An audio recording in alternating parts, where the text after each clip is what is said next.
प्रयोजन प्रकट करने का अपराध मुझसे क्यों करवाते हैं भोलेनाथ? मेरी तो इच्छा मात्र यही है भगवान कि मेरे पूर्वजों का उद्धार करने के पश्चात माँ गंगा धरती को उर्वरा और शस्य श्यामला बना दे, साथ ही साथ पापियों का भी उद्धार करे प्रभु। ऐसा ही होगा भगीरथ। इसके लिए आपको गंगाधर का रूप धारण करना होगा भगवान।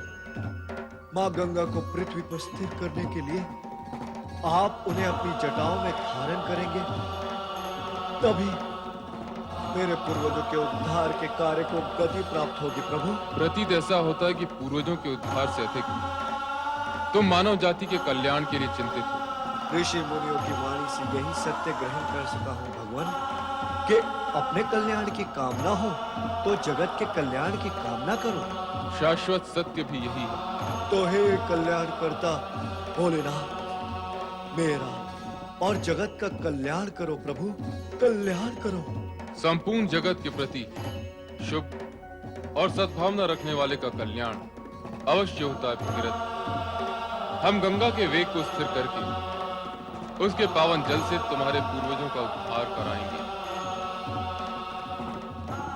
पतितों का पाप हरने के कारण गंगा पतित पावन कहलाएगी। उनकी कृपा होगी तो अवश्य ऐसा ही होगा प्रभु।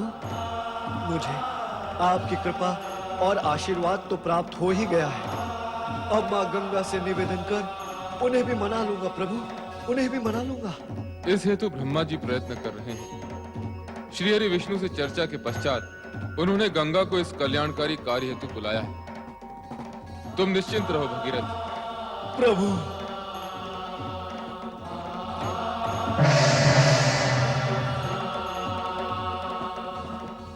ओम नमः शिवाय, ओम नमः शिवाय, ओम नमः शिवाय। ओम नमो भगवते वासुदेवाय। आज्ञा करें श्री हरि, आपने बुलाया और मैं उपस्थित हूँ। मैंने तुम्हें एक विशेष प्रयोजन से बुलाया है। प्रयोजन विशेष हो अथवा साधारण, आपने स्मरण किया तो मुझे उपस्थित होना ही है। आपकी आज्ञा का पालन करना ही है। आज्ञाकारिता की ये पवित्र भावना आज्ञा सुनने के पश्चात भी बनी रहे तो सभी का कल्याण होगा। मेरे प्रति क्या आपको शंका है जगदीश्वर? क्या मैं आपकी आज्ञा की अवज्ञा कर सकती? तुम्हें पृथ्वी पर जाना होगा गंगा। बस यही है आपकी आज्ञा। इसी हेतु से आप विचार कर रहे थे। पृथ्वी पर तो सभी देवगण आते जाते रहते हैं, स्वयं आप भी तो मानव रूप धारण करने के लिए लालायित रहते हैं। हाँ, रहता हूँ, परंतु इस समय तुम्हें वहाँ एक विशेष प्रयोजन से भेजा जा रहा है। ये तो और भी प्रसन्नता का विषय है कि आप मुझे पृथ्वी पर किसी विशेष प्रयोजन से भेज रहे हैं। मैं आपकी आज्ञा का पालन करूंगी, पृथ्वी पर जाऊंगी, उद्देश्य पूर्ण होते ही लौट आऊंगी। नहीं नहीं गंगा, वहां जाकर पुनः यहाँ लौटने की संभावना और प्रावधान तुम्हारे लिए नहीं है। पुनः यहाँ लौटने की संभावना नहीं है, अर्थात मुझे सदा के लिए पृथ्वी पर वास करना होगा। आप मुझे अपने चरणों से सदा सदा के लिए वंचित करना चाहते हैं। मैं आपके श्री चरणों से वंचित हो जाऊं? क्यों? क्या अपराध किया है मैंने? किस अपराध का दंड आप मुझे देने के लिए इच्छुक हैं? शांत हो जाओ गंगा, शांत हो जाओ।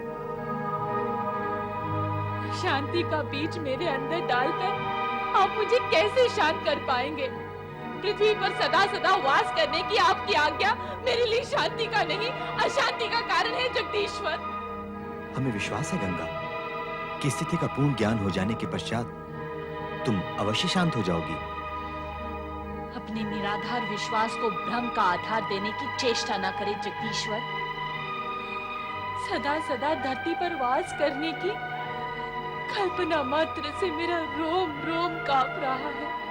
रोम तो अपराधियों का कांपता है गंगा। जगदीश्वर, कृपा करके आप मुझे मेरा वो अपराध बताइए जिसके दंड स्वरूप आप सदा सदा के लिए मुझे पृथ्वी लोक भेज देना चाहते हैं। गंगा, तुम ब्रह्मय हो, इसलिए पृथ्वी पर जाने को दंडमान बैठी हो। पृथ्वी पर जाना और वहां के प्राणियों के सुख दुख में भागीदार होना दंड नहीं, पुरस्कार है। और अभी अभी स्वयं ही तुमने ये स्वीकारा है कि मैं भी पृथ्वी पर जाने के लिए लालायित रहता हूं। अवश्य कहा है, किंतु स्थायी रूप से आप भी वहां कभी निवास करना नहीं चाहेंगे। लक्ष्य पूर्ण होने पर पुनः लौटना अवश्य होगा। यदि लौट कर आना है तो मुझे जाने में कोई आपत्ति नहीं, परंतु सदा सदा के लिए। तुम अकारण ही अशांत और उत्तेजित हो रही हो गंगे। वहां जाने का प्रयोजन ज्ञात होने के पश्चात तुम्हारी विचारधारा की दिशा पलट जाएगी। क्या ये भी आपका विश्वास है? यदि है तो कहिए, वह आपका प्रयोजन जिस धरती पर जाकर मुझे पूर्ण करना है। तो सुनो, एक दिन राजा सगर के 1000 पुत्र अश्वमेघ यज्ञ के घोड़े की सुरक्षा करते हुए दिग्विजय के लिए राज्य में भ्रमण कर रहे थे। तब राजा इंद्र ने उनका घोड़ा चुराकर कपिल मुनि के आश्रम में बांध दिया।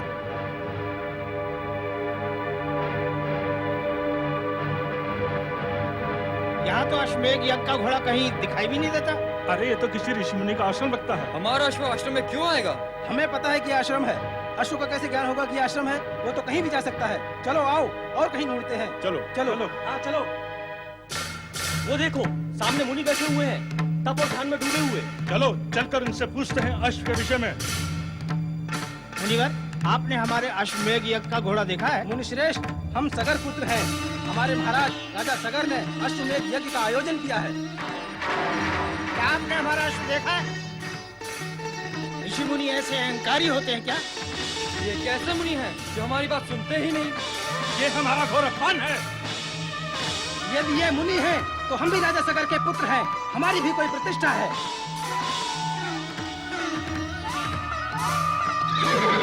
अरे देखो देखो, वो रहा अश्वमेघ का घोड़ा। अच्छा, तो हमारा अश्व यहाँ बांध रखा है इस मुनि ने। ये मुनि नहीं, चोर है, चोर। ये ठग है, ठग। मुनि का ढोंग रचाकर ये चोर यहाँ ऐसे बैठा है जैसे पकड़ में नहीं आएगा। ये चोर है, ठग है, ढोंगी है। इस दुष्ट को दंड मिलना ही चाहिए।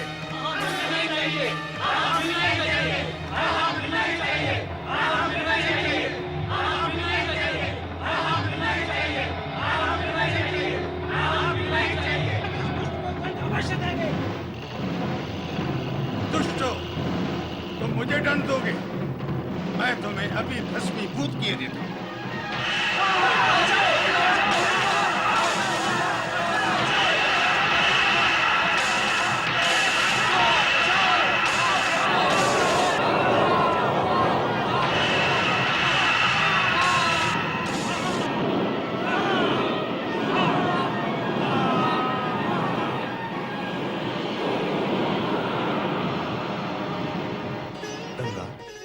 ये एक अत्यंत दुखदायी प्रश्न है कि राजा सगर ने अपने पुत्रों के उद्धार के लिए तपस्या करने का निश्चय किया और अपने पौत्र अंशुमान को यह आदेश दिया कि जब तक मां गंगा पृथ्वी पर प्रकट होकर हमारे पौत्रों का उद्धार न करें, तब तक ये तपस्या का कार्यक्रम चलता रहे।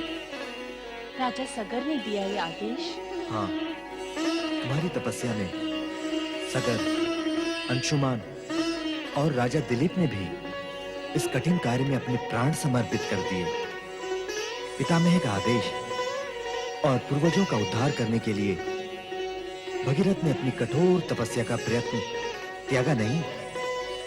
श्राप देने के पश्चात यही एक उपाय है उनके उद्धार का। समझी जगदीश्वर, समझी। भगीरथ के पूर्वजों के पाप की कालिद मुझे अपने तन से लगानी है।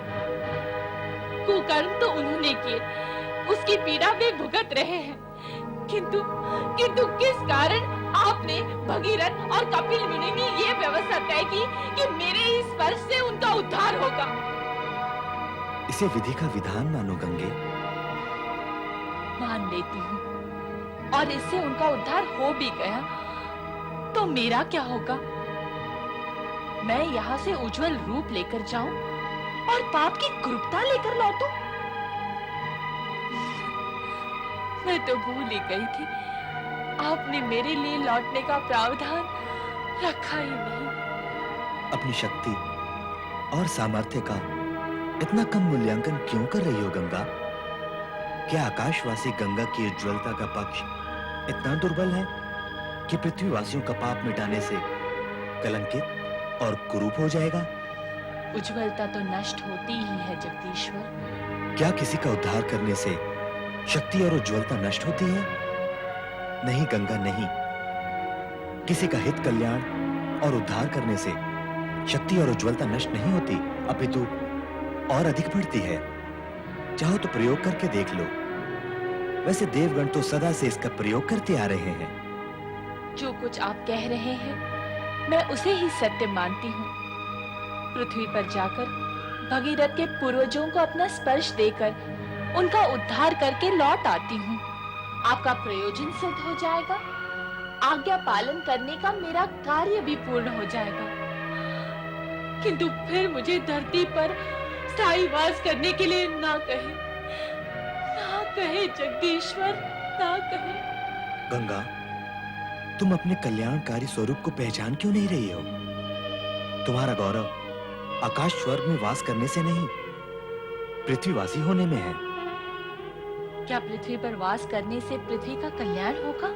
संपूर्ण देवगण और स्वयं मैं इस सत्य को स्वीकार करते हैं कि धरती पर बढ़ती तामसिकता और आसुरी भाव यदि इसी गति से बढ़ते रहे तो धरती पर जीवन दूभर हो जाएगा।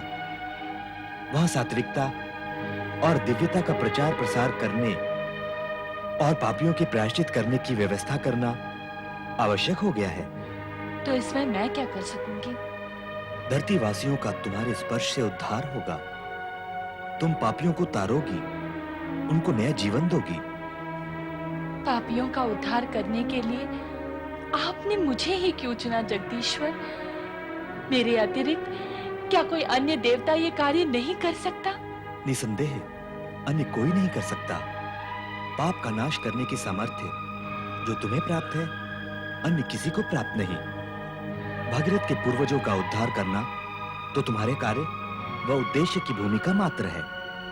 तुम्हारा मूल उद्देश्य तो धरती को उपजाऊ करना और युगों युगों से पापी जनों के भीतर बैठी पाप की अग्नि को शांत करना है। फिर उससे क्या होगा जगदीश्वर? तुम्हारी इस कल्याणकारी भावना की महानता से प्रभावित होकर जन जन तुम्हें माता के सम्मान से सम्मानित करेगा। माता का स्वरूप धारण करने पर वात्सल्य भाव से पापी पुत्रों का पाप हरण कर लोगी। तुम्हारे इस मातृत्व रूप के कारण पृथ्वी पर चहुं ओर सदा तुम्हारी जय जयकार होगी। मेरी आज्ञा मानो गंगा और पृथ्वीवासियों की माता बनकर उनका कल्याण करो। भगीरथ, बुलाओ गंगा को।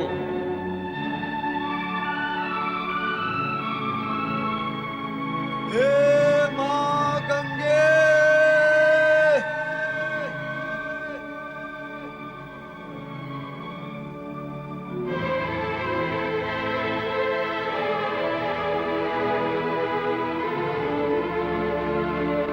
हे मां गंगे।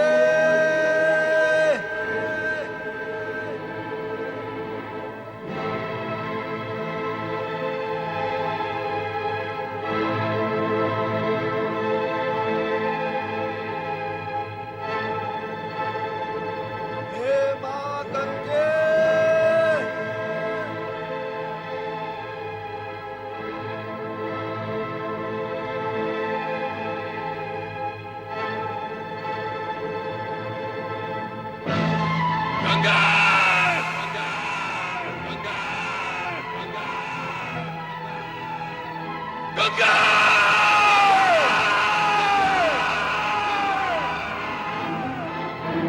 सुना तुमने? तुम्हारे अप्रिय वचन सुनकर शिव जी ने क्रोधित होकर जो ओंकार भरी तो तीनों लोग कंपित हो गए। तुम्हें उनकी शक्ति का अनुमान हुआ? तो ये शिवजी की हुंकार थी। हाँ, शिव जी की शक्ति का मूल्यांकन नहीं किया जा सकता। वे साक्षात शक्ति हैं। तो अवश्य ही वे मेरे वेग की तीव्रता को सहन कर सकेंगे। अवश्य। मुझे पृथ्वी पर कब जाना होगा प्रभु? शुभ और कल्याणकारी कार्य में विलंब क्यों? तुम्हें तुरंत पृथ्वी की ओर प्रस्थान करना चाहिए। आज्ञा दे जगदीश्वर। गंगा! गंगा! गंगा!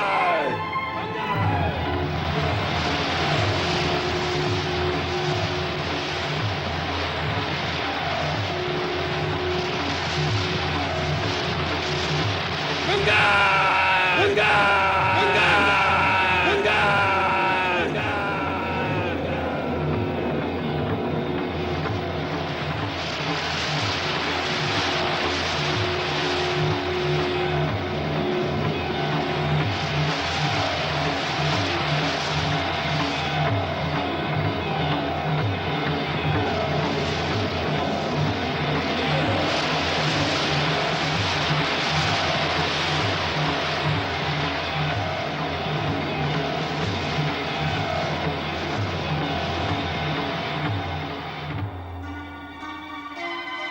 तुम्हारा ये तीव्र वेग तुम्हारे अहंकार का परिचय दे रहा है गंगा।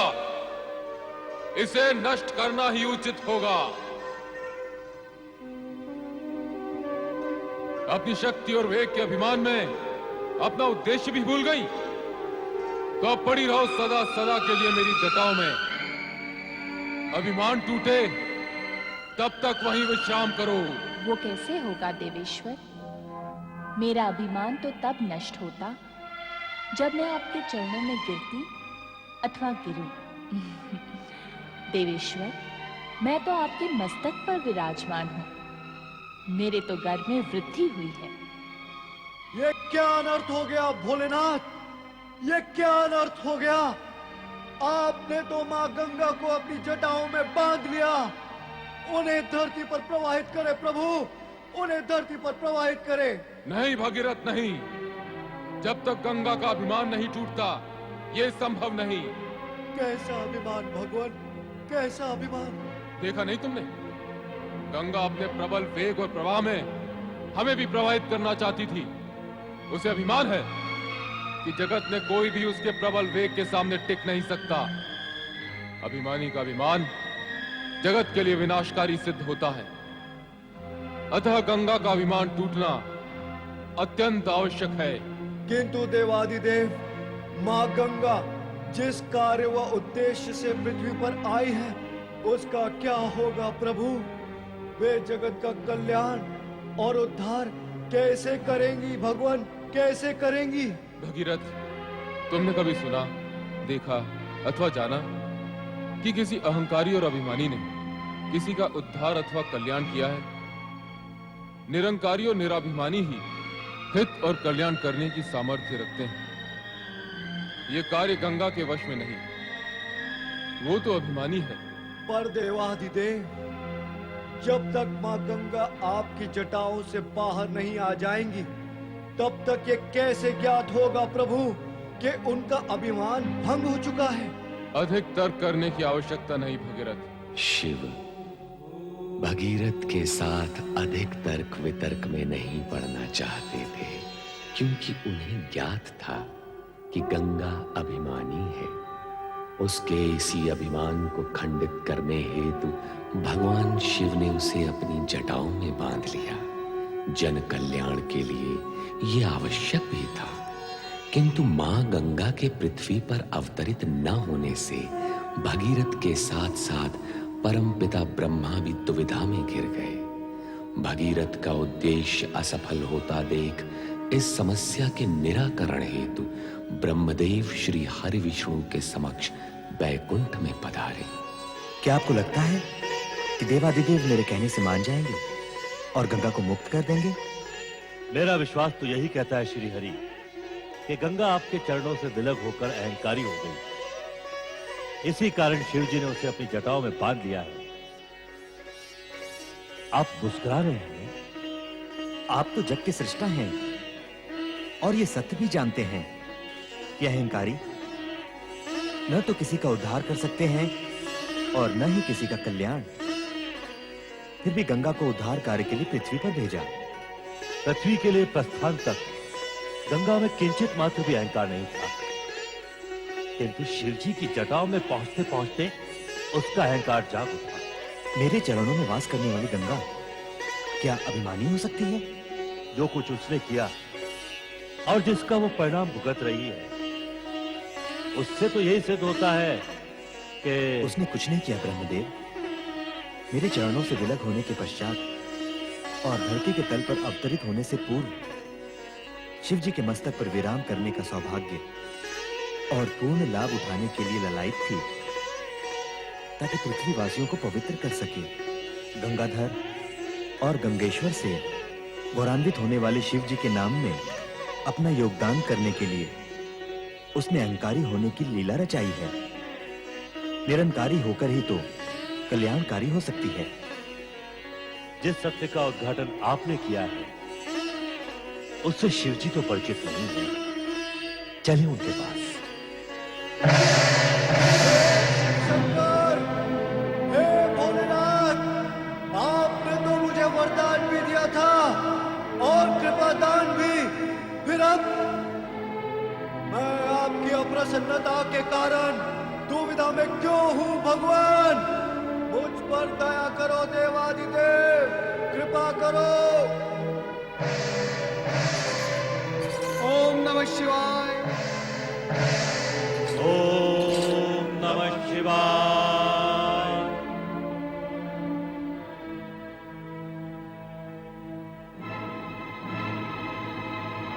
आश्चर्य है, घोर आश्चर्य।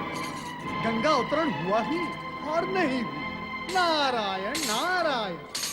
तुम बताओ नारद, तुम यहाँ क्या करने आए हो? मैं तो भगवान भोलेनाथ के दर्शन करने आया हूँ। श्री हरि विष्णु, आप और ब्रह्मदेव यहाँ किस प्रयोजन से पधारे हैं? ये तो आप स्वयं ही जानते हैं भोलेनाथ। हम तो आपसे प्रार्थना करने आए हैं कि भगीरथ के प्रयत्न को सफल बनाएं और गंगा को मुक्त कर दें। वो स्वयं मुक्त होना नहीं चाहती, अपनी लीलाओं में मुझे सम्मिलित कर मेरी जटाओं में आ बैठी है। किंतु वो स्वर्ग से यहाँ आपकी जटाओं में बैठने के लिए नहीं आएगी भोलेनाथ। तो आप उसे ले जाएं, पुनः अपने चरणों में बिठाने के लिए। अब तो ये भी संभव नहीं है। भगीरथ, उसके पिता तथा पितामह का तप फलित होने का समय आ गया है। देवादिदेव, पापियों का उद्धार करने का कार्य भी गंगा ही करेगी। ऐसी स्थिति में न तो वो मेरे चरणों में रह सकती है और न ही आपकी जटाओं में। अब तो उसे पृथ्वी पर जाना ही होगा भोलेनाथ।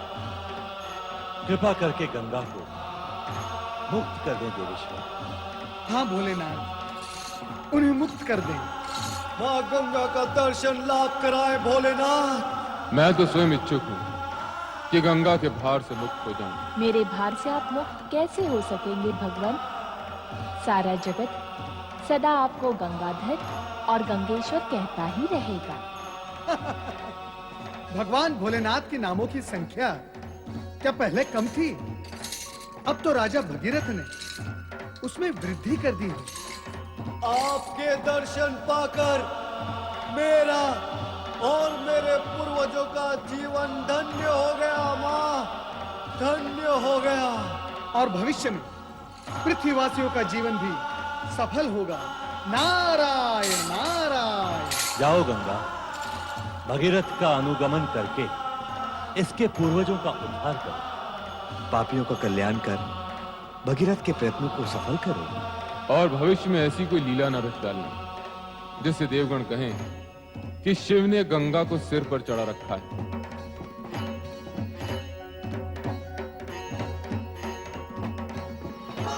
मैं तुम्हें मुक्त करता हूं।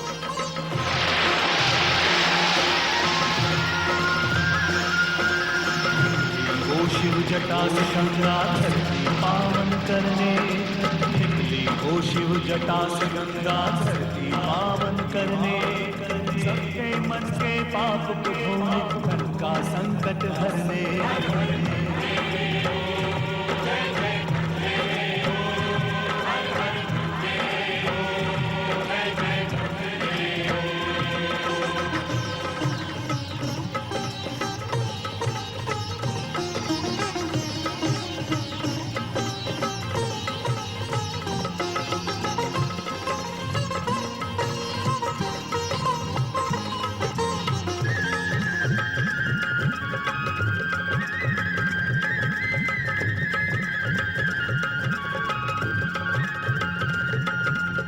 भगीरथ पूर्वज की मूर्ति तो माध्यम थी बस केवल, मूल कार्य था युगों युगों तक जग को करना निर्मल।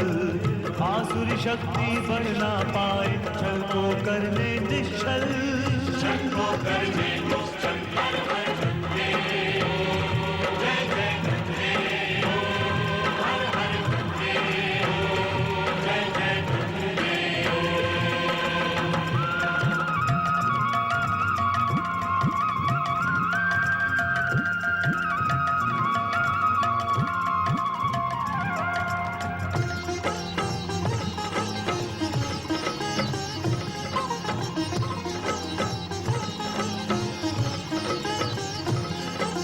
सर्वप्रथम गौमुख से चल के हरिद्वार में आई, आगे फिर प्रयाग की तट की शोभा आन बढ़ाई। रस बरसाती वाराणसी में ये काशी कहलाई, काशी कहलाई। हर हर गंगे हो, जय जय गंगे हो, हर हर गंगे हो, जय जय गंगे हो।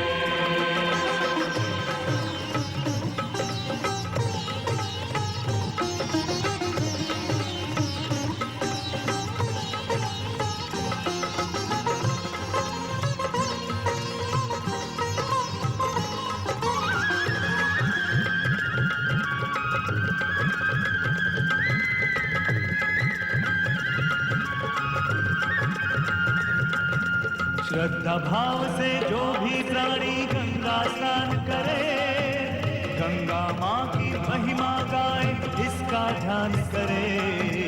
भगीरथ जैसा फिर तो गंगा उसका भी कल्याण करे, उसका करे।